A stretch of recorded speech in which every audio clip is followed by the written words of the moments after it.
Hello, I'm Linda Graham, the creator of the online course Resilience 2.0.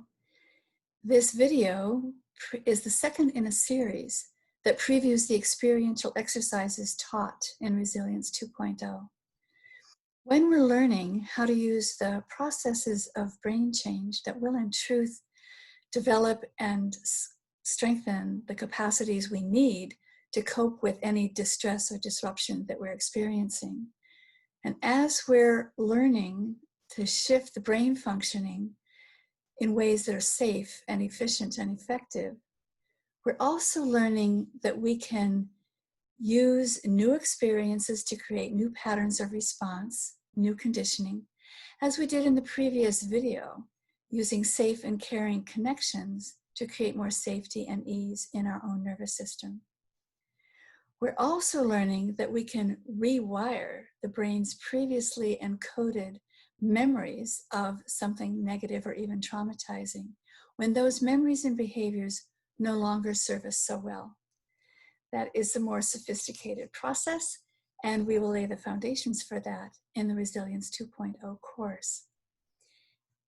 The technical name for how we do that is memory deconsolidation, reconsolidation. And we can use the term reconditioning to understand better how this works. And in a moment, I'll lead you in an exercise so that you can experience the power of reconditioning for yourself. When we intentionally, consciously juxtapose something we experience as negative or even previously traumatizing with something more strongly positive, like juxtaposing a deep muscle ache with deep relaxation, or the irritation that we feel at our child or our cat with remembering how much we really love our child and our cat, opening up again to the bigger picture. When we juxtapose the negative self-talk of shaming and blaming with more self-awareness and self-acceptance that is more nourishing and compassionate, with practice and repetition, when the positive is strong enough, it can shift our experience of the negative and shift our brain's patterns of remembering the negative to positive. And those shifts can last, they can sustain, they can become permanent. And part of the power of reconditioning is that this is not just replacing negative thoughts with positive thoughts. Reconditioning activates the entire neural network constellating the memory of an experience, the visual images, the emotions, the body sensations, and our thoughts, so the brain can rewire the entire negative experience or memory. And this shift from negative to positive can happen immediately, and it can be enduring because the new positive is real to the brain. Juxtaposition or reconditioning doesn't change what happened, but it does change our relationship to what happened. And it doesn't rewrite history, but it does rewire our brain. So I'll lead you now in a guided imagination exercise called Wished For Outcome, where you can experience the power of this kind of reconditioning for yourself. This exercise is a powerful tool to rewire challenging feelings that you still carry from difficult experiences that you had in the past, especially if you feel badly now for how you behaved in the past. Feelings of regret or shame or guilt you might feel over any harmful behaviors or less than intelligent behaviors, less than resilient coping in an interaction with another human being. As with any guided meditation, come into a sense of presence, of knowing that you're in your body, in this moment, and in this place, and let yourself feel some energy and strength in your body with no sense of strain.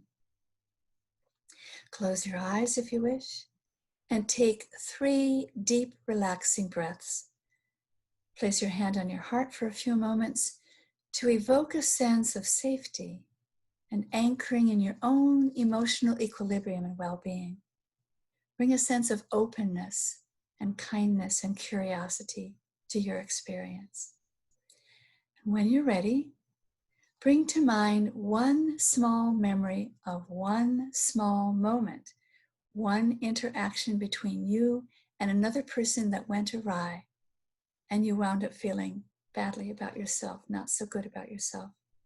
Shame, guilt, regret, you wound up feeling badly. One small moment of one memory, so your brain has a chance to fully recondition this memory, and you have a chance to develop some sense of competence in using this tool. You stay anchored in your own mindful self-compassion, awareness of and acceptance of yourself as you evoke this memory. The moment that often comes to mind for me is a moment when I was backing up my car in a parking lot, and I backed into the car behind me and I dented their bumper. But instead of waiting around to find the owner, I drove off, pretending that that didn't really happen. But of course, it did really happen. And the owner was standing right there. And she came after me. She found me in the parking lot, and she confronted me about what had happened. And I denied what had happened. I denied any responsibility for what had happened. And I felt very badly that I had run away. Now, for yourself, begin to light up all the neural networks constellating this negative memory by remembering where you were when this happened, who you were with. Take your time to remember what you said and what they said, what you did and what they did, remembering in as much detail as you can until the feelings from the event are fully evoked. Remember anything that you said or did that contributed to this feeling being evoked. And remember the feeling fully now, as you experienced it then or as you remember it now. And see if you can locate that feeling somewhere in your body, the visceral, felt sense of the experience, strong enough so that you can work with it now, but not so strong that you get overwhelmed by it. And notice any negative thoughts that you may have about yourself now because of how you behaved back then. And let the evoking of this negative experience be as vivid as you can. Behaviors, emotions, body sensations, thoughts, lighting up the entire memory so that it can be rewired. And then set the negative memory aside for the moment as you begin to create the positive resource that you will use to juxtapose with this negative memory. And I will lead you to do that right now. Begin by imagining a different ending to the negative scenario, a different, more satisfying resolution of the entire event. No matter how long ago, a new wished-for outcome. Remember that whatever you can imagine is real to your brain, even if this new ending never could have happened in real life. Let your brain do the imagining that will rewire the memory. Imagine something different you might have said. Imagine something different the other person might have said, even if that never could have happened in real life. This imagination is real to your brain. Imagine something different you could have done. Imagine something different the other person could have done, even if that never could have happened in real life. For me, I can imagine myself staying with the car that I had bumped into, finding the owner, confessing to her directly what had happened, offering my apologies, and imagining her being calm and understanding, and the two of us exchanging the necessary information as grown-up adults would do. In this meditation, you can even imagine someone who wasn't there the first time around coming in now and doing something helpful. Your imagination is creating a more satisfying ending to the entire event. And as this new scenario unfolds, let it come to a new, more wished-for outcome. And now you light up all the networks that constellate this new wished for outcome.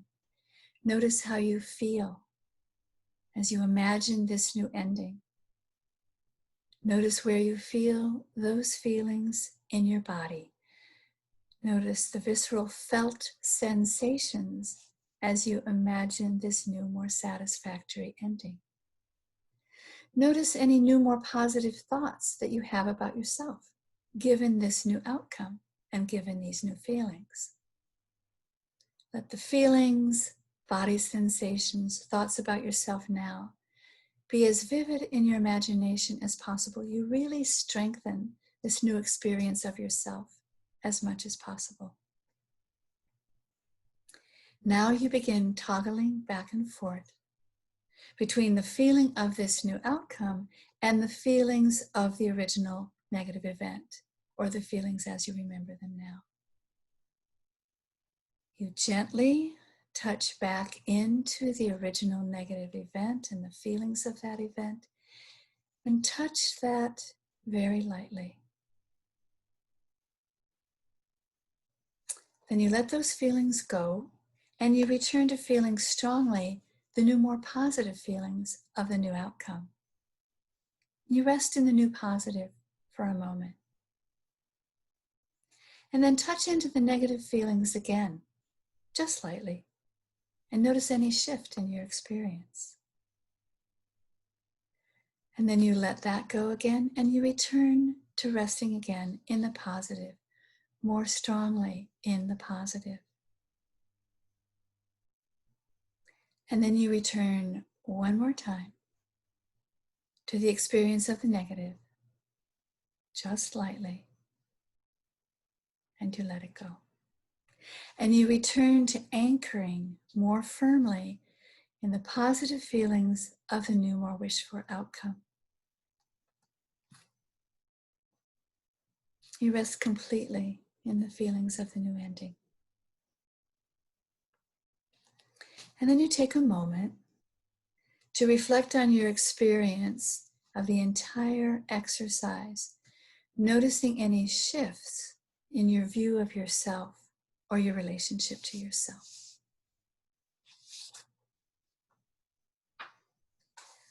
When you do this exercise skillfully, especially if you repeat it as many times as needed, you will notice that the original negative feelings about yourself feel less charged, and the new positive feelings about yourself feel more real. This is not about being disloyal to who you were at the time of the event or how you felt at the time. It's about rewiring your relationship to yourself now for having had those feelings, being able to feel differently about yourself now about what happened then, and learning that you can.